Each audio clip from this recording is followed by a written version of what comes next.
साक्षी हत्याकांड तो कोई नया नहीं है और इस तरह की घटनाएं आपको अभी रिसेंटली ही दिखी है, एक 2-3 महीना पहले। और सुनने के बाद तो वही लगता है जैसा कि हर हिंदुओं को सोचना चाहिए कि आखिर ऐसा क्या हो रहा है कि हिंदू लड़कियां जो हैं, जो छोटी बच्चियां हों या फिर जो थोड़ी सी कम उम्र की हों, उनको एक ट्रैप में फंसा करके और उसके ऊपर चाकू से वार करना या फिर कभी फ्रिज में डाल देना। तो ये एक पूरी तरह से प्रोटोकॉल को चलाया जा रहा है जिससे आपस में हिंदुओं के बीच में जो बस्तियां हैं वो डर बना रहे। हिंदू समाज इतना डरपोक है कि वहाँ से गुजरते हुए लोगों को भी इतनी हिम्मत नहीं हुई कि एक व्यक्ति उसको इतनी बार चाकू से मार रहा है उसको रोक पाए। और दिल्ली कोई नया बात नहीं है कि दिल्ली में ऐसी घटनाएं आम हो चुकी हैं। केजरीवाल सरकार मुआवजे के तौर पे 10 लाख कीमत देती है, यानी केजरीवाल सरकार तो इतनी निहायती और ख़राब किस्म की सरकार है और इसमें राजनीति का इतना ओझापन है। और ये नकली इंसान जो कहता था कि गरीब हैं, हम इस तरह से करप्शन हटाएंगे वगैरह वगैरह, आज 8 लाख के पर्दे लगा रहा है अपने घर में। 8 लाख के पर्दे। आप सोच रहे होंगे कि यहाँ पे सालाना इनकम नहीं होगा किसी का 8 लाख, और ये व्यक्ति करप्शन का जो बनता था कि मैं करप्शन हटाऊंगा और चीज़ों को, देश को संभाल लूंगा मुट्ठी में, वो व्यक्ति 8 लाख के पर्दे लगा रहा है अपने घर में और 10 लाख का मुआवजा देकर के एक लड़की के इज्जत को और लड़की की जान को और उसके परिवार के मान सम्मान के साथ खिलवाड़ करने का काम ये सरकार शुरू से करते आई है। पीछे चल जाए, श्रद्धा और आफताब का मामला है। आफताब को भी अब तक सजा नहीं मिली है, वो हमारे ही टैक्स पे पल रहा है अभी भी, लेकिन अभी कुछ कार्रवाई नहीं हुई। इसमें तो डेथ टू सेंटेंस होना चाहिए जब सामने से चीज़ें आ रही हैं, और इंडियन गवर्नमेंट को इस पर कानून लाना चाहिए कि अगर इस तरह की हत्या का सीधा साधा प्रमाण मिल रहा है तो उसे वहीं पे डेथ टू सेंटेंस जुडिशरी में, जो कि ऐड है ऑलरेडी, इसमें इन्वेस्टिगेशन का कोई मामला ही नहीं होना चाहिए। कुछ लोग कह रहे हैं अगर वहाँ केजरीवाल नहीं कोई और अगर सीएम होते तो अब तक शायद बहुत कुछ हो चुका था। तो वो कौन से सीएम है? अब तक ऑन स्पॉट डेथ हो चुका होता अगर यूपी जैसे योगी बाबा वहाँ भी होते तो।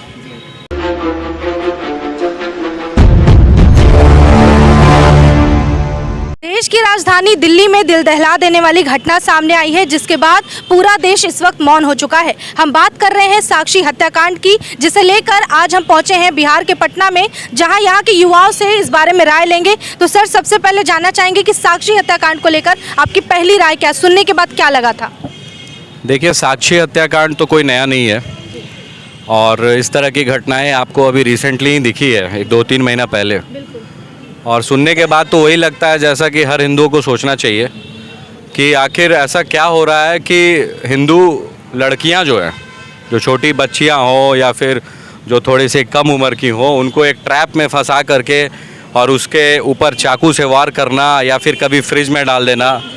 तो ये एक पूरी तरह से प्रोटोकॉल को चलाया जा रहा है जिससे आपस में हिंदुओं के बीच में जो बस्तियां हैं वो डर बना रहे। और हिंदू समाज इतना डरपोक है कि वहाँ से गुजरते हुए लोगों को भी इतनी हिम्मत नहीं हुई कि एक व्यक्ति उसको इतनी बार चाकू से मार रहा है उसको रोक पाए। और दिल्ली कोई नया बात नहीं है कि दिल्ली में ऐसी घटनाएं आम हो चुकी हैं।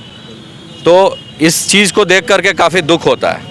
तो वो लड़के जो होते हैं जो इस तरह का काम करते हैं उन्हें सजा नहीं मिलती। जैसा आपने कहा, अगर कुछ महीने पीछे चल जाए, श्रद्धा और आफताब का मामला है। आफताब को भी अब तक सजा नहीं मिली है, वो हमारे ही टैक्स पे पल रहा है अभी भी, लेकिन अभी कुछ कार्रवाई नहीं हुई। इसमें तो डेथ टू सेंटेंस होना चाहिए जब सामने से चीज़ें आ रही हैं, और इंडियन गवर्नमेंट को इस पर कानून लाना चाहिए कि अगर इस तरह की हत्या का सीधा साधा प्रमाण मिल रहा है तो उसे वहीं पे डेथ टू सेंटेंस जुडिशरी में, जो कि ऐड है ऑलरेडी, इसमें इन्वेस्टिगेशन का कोई मामला ही नहीं होना चाहिए कि ये सच है कि झूठ है। डायरेक्ट दूसरे दिन इनको फांसी में चला करके कानून के साथ इनको सज़ा, बिल्कुल फांसी होनी चाहिए। जैसे आप भी युवा हैं, आजकल ज़्यादा युवा जो है, जो नई पीढ़ी के शुरू हुए, वो जनरेशन मुड़ रहा है लिव इन रिलेशनशिप की तरह। तुरंत प्यार हो जाता है, तुरंत रिलेशनशिप पे आ जाता है। इसके लिए क्या कहेंगे इस जनरेशन को?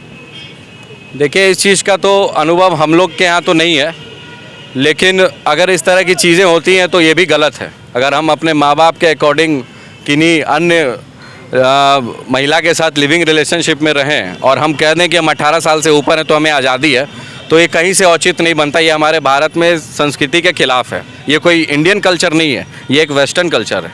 ठीक है, एक तरफ जहां लव जिहाद है, वहीं धर्मांतरण का भी मुद्दा आता है। कुछ लोग कह रहे हैं कि हिंदू मुस्लिम होने का क्या लेना देना है, उसने गुनाह की, वही बहुत बड़ी बात है।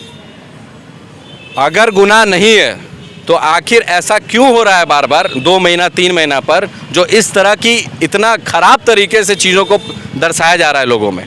और इसको एक हत्यारा का रूप दें हम लोग और इस तरह का वीडियो जो वायरल होता है, अभी राजस्थान में जो कन्हैया के साथ हुआ, जो टेलर थे, उनकी तो गलती नहीं थी, उनको तो ट्रैप में कोई नहीं फंसाया, तो उसको क्यों चाकू से मार दिया गया बार बार?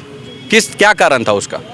उससे भी ज़्यादा शर्म की बात है कि हाल ही में पता चलता है कि केजरीवाल सरकार मुआवजे के तौर पे 10 लाख कीमत देती है, यानी एक लड़की। केजरीवाल सरकार तो इतनी निहायती और खराब किस्म की सरकार है, जो सरकार अपनी बहन बेटियों को दूसरे के साथ सुलाने पर भी सरकार बना सकती है, वो केजरीवाल सरकार है।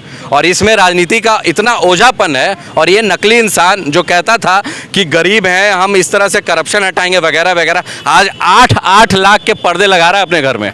8 लाख के पर्दे। आप सोच रहे होंगे कि यहाँ पे सालाना इनकम नहीं होगा किसी का 8 लाख, और ये व्यक्ति करप्शन का जो बनता था कि मैं करप्शन हटाऊंगा और चीज़ों को, देश को संभाल लूंगा मुट्ठी में, वो व्यक्ति 8 लाख के पर्दे लगा रहा है अपने घर में, और 10 लाख का मुआवजा देकर के एक लड़की के इज्जत को और लड़की की जान को और उसके परिवार के मान सम्मान के साथ खिलवाड़ करने का काम ये सरकार शुरू से करते आई है। एक IB ऑफिसर मरा था एंटी CA प्रोटेस्ट में, इनके लिए इनका जांच का क्या कुछ नियति बनी? ये आदमी जंतर मंतर पे जा रहा है पहलवानों के रैली में उसका समर्थन करने के लिए, लेकिन ये आदमी क्यों नहीं जाता उस महिला के घर में जिसको इतनी बार चाकू से गोदा गया है? क्या प्रॉब्लम है? क्या वो घटना नहीं है? इतनी दुर्दांत आतंकवाद की तरह घटना पूरे दिल्ली में चल रही है, और ये व्यक्ति उससे डर के मारे मिलने नहीं जाता है। कुछ 6 महीना 7 महीना पहले एक बजरंग दल के कार्यकर्ता की इसी तरह से हत्या हुई थी, घर में घुस करके, उसमें भी ये व्यक्ति नहीं गया। तो आप बताते हैं कि चीज़ों को ये कैसे हैंडल करेंगे? ये तो केजरीवाल सरकार है। कुछ लोग कह रहे हैं अगर वहाँ केजरीवाल नहीं कोई और अगर CM होते तो अब तक शायद बहुत कुछ हो चुका था, तो वो कौन से CM है? अब तक ऑन स्पॉट डेथ हो चुका होता अगर यूपी जैसे योगी बाबा वहाँ भी होते तो। आप लोग तो एग्जाम्पल देख चुके हैं, ऑन कैमरा मीडिया में शूट कर रहा है चीज़ों को, लेकिन इसका आरोप तो कोई मर नहीं रहा। आतंकवाद को आतंकवाद जैसे ही चीज़ों के साथ ख़त्म किया जा सकता है, और ये सारे पब्लिक की भी राय यही होगी। आपसे जानना चाहेंगे जो ये हत्याकांड हुआ उस पर आपकी क्या राय है, और क्या कुछ बदलाव होना चाहिए समाज में? सबसे पहले तो मैं आपको बता दूं कि साक्षी वाला जो मैटर है, और 3 मैटर मैं आपको बता रहा हूं जहां पे हिंदू लड़कियों के साथ मुसलमानों ने गलत किया है। पहली घटना झारखंड का है, जहाँ पे अनुराधा नाम की एक लड़की को 3 मुसलमान लड़कों ने घर से उठा के रेप करके उसको कुएं में फेंक दिया। अभी 2 दिन पहले की घटना है। एक और घटना मुंबई की है, जहाँ पे एक मुस्लिम लड़का एक हिंदू लड़की को 2019 में किडनैप करता है, और पूरे घर के साथ, यानी उस लड़के के घर वाले भी मिले हुए थे, और 4 साल उस लड़की को ऐसा टॉर्चर किया गया है कि वो पूरा अपना मानसिक संतुलन खो बैठी है। चौथी घटना एक और मुंबई से आई है, जहाँ पे एक हिंदू लड़की को गला काट के फेंक दिया गया है। मैं यही कहना चाहूँगा कि देखिए, प्यार करना है नहीं करना है सबका अपना अपना चॉइस होता है, लेकिन मैं अपने हिंदू बहन बेटियों से यही कहूँगा कि आप लोग देख के प्यार करें कि कौन हमारे लिए अच्छा है कौन नहीं अच्छा है। इतनी सारी घटनाएं हो रही हैं, आपको आँख खोलने की ज़रूरत है। अगर नहीं खोलेंगी तो आपके साथ यही होगा, साक्षी वाला घटना होगा, निमिषा वाला घटना होगा कि जो केरल की निमिषा है उसको प्यार में बहका के धर्मांतरण करा के आज वो लड़की सेक्स स्लेव बन के IS के आतंकवादी संगठन में काम कर रही है। तो मैं हिंदू लड़कियों को यही कहूँगा कि आप प्यार करिए। देखिए यहाँ पे क्या होता है कि कई लोग आ जाते हैं कि मानवाधिकार हो जाता है, फ्रीडम ऑफ चॉइस हो जाता है, आज़ादी का हो जाता है। यहाँ पे कुछ लोग भड़काने वाले भी होते हैं प्रोग्रेसिव लिबरल के नाम पे, प्रोग्रेसिव लेफ्ट लिबरल के नाम पे, तो उसमें नहीं आना है। आपके पास दिमाग है, आप सोचिए कि कौन अच्छा है कौन अच्छा नहीं है, और अपना चुनिए जिसको चुनना है, आपको आज़ादी है। हाल ही में एक फिल्म आई थी द केरला स्टोरी, उसमें भी दिखाया गया था कि किस तरह से हिंदू लड़कियों को ट्रैप करके कन्वर्जन करके और उसके बाद उनको कितना प्रताड़ित किया जाता है। बावजूद इसके आज ऐसा क्यों हो गया है कि हिंदू लड़कियों का नाम आ रहा है, बार बार हिंदू लड़की इस ट्रैप में फंस रही है मुसलमानों से? इसमें सबसे बड़ा गलती लड़की के माता पिता का है, जो पैसे के पीछे रात दिन भाग रहे हैं, लेकिन अपने बच्चों को अपने संस्कृति के बारे में नहीं सिखा रहे हैं, और खुद भी इतने अंधे हो चुके हैं कि कौन अच्छा है कौन बुरा है इसका पहचान उनको नहीं है। मेरा तो कहना ये है कि जिनके पिता और भाई का दोस्त खान साहब पठान साहब होगा, उसके बेटी बहन अब्दुल के साथ जाएगी ही। इसलिए उस मजहब के लोगों से अब दूरी बनाने का समय आ गया है। जब तक दूरी नहीं बनाएंगे, जब तक वो आपके घर में आएगा, तब तक आपके बहन बेटियों के साथ इस तरह का घटना घटते रहेगा। एक आखिरी सवाल लोग पूछते हैं, जो खास करके नए जनरेशन वाले हैं, तो प्यार करना छोड़ दें या जात और धर्म पूछकर प्यार करें, उनको क्या बिल्कुल भी कहेंगे? नहीं, ये तो उनका अधिकार है।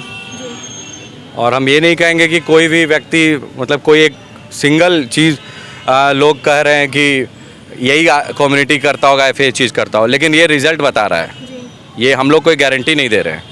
तो अगर इस तरह की चीज़ें होती हैं, चूँकि देश में महिलाओं को ऊपर रखा गया है, वुमेन एम्पावरमेंट की बहुत सख्त ज़रूरत होती है यहाँ पर। और आप देख सकते हैं कि महिला की कितना बड़ा प्रतिभा है कि अभी रिसेंटली यूपीएससी में भी टॉप भी महिलाएं की। तो हमारे देश का मान सम्मान बढ़ाने के लिए इनको ऐसे भी ऊपर रखा गया है।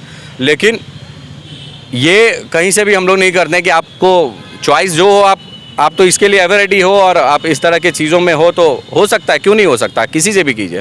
लेकिन चीज़ों को समझिए कि क्या है, प्यार में दिल और दिमाग दोनों चलाइए, सिर्फ दिल से डिसीजन नहीं लीजिए, क्योंकि आपके इमोशंस का और आपके चीज़ों का तो महिला लोग का फ़ायदा कोई भी उठा लेगा। तो ये आज हमारे साथ बातचीत के लिए मौजूद थे। साक्षी हत्याकांड पे इन्होंने अपनी राय रखी है और बहुत ही सही बात कही है। आप इनकी बातों से कितना इत्तेफाक रखते हैं, अपनी राय में कमेंट में ज़रूर बताइएगा। देखते रहिए सच तक न्यूज़। धन्यवाद।